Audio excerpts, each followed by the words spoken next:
আগামী ২৭ জুলাই শুরু হবে ২০২৬ সালের হজে প্রাথমিক নিবন্ধন।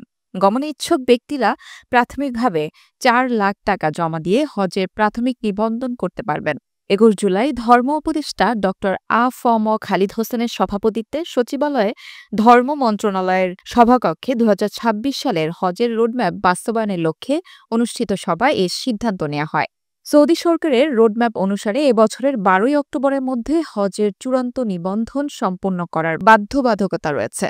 এ সময়ের মধ্যেই হজযাত্রীদেরকে প্রাথমিক নিবন্ধন ও পরবর্তীতে হজ প্যাকেজ মূল্যের অবশিষ্ট টাকা জমা দিয়ে চূড়ান্ত নিবন্ধন করতে হবে। সৌদি পর্বের ব্যয়ের হিসাব ও বিমান ভাড়া নির্ধারণ সাপেক্ষে দ্রুত সময়ের মধ্যে ২০২৬ সালের হজ প্যাকেজ ঘোষণা করবে ধর্ম বিষয়ক মন্ত্রণালয়।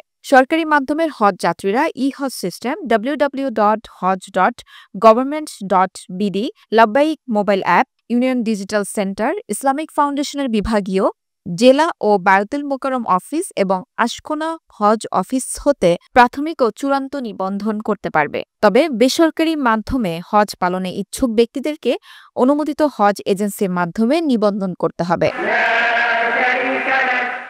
বান্ডেল থাকলে প্রতি সেনমানিতে টাকা বাঁচবে। বিকাশ সেনমানি বান্ডেল কিনে জিতুন প্রতি লেনদেনে।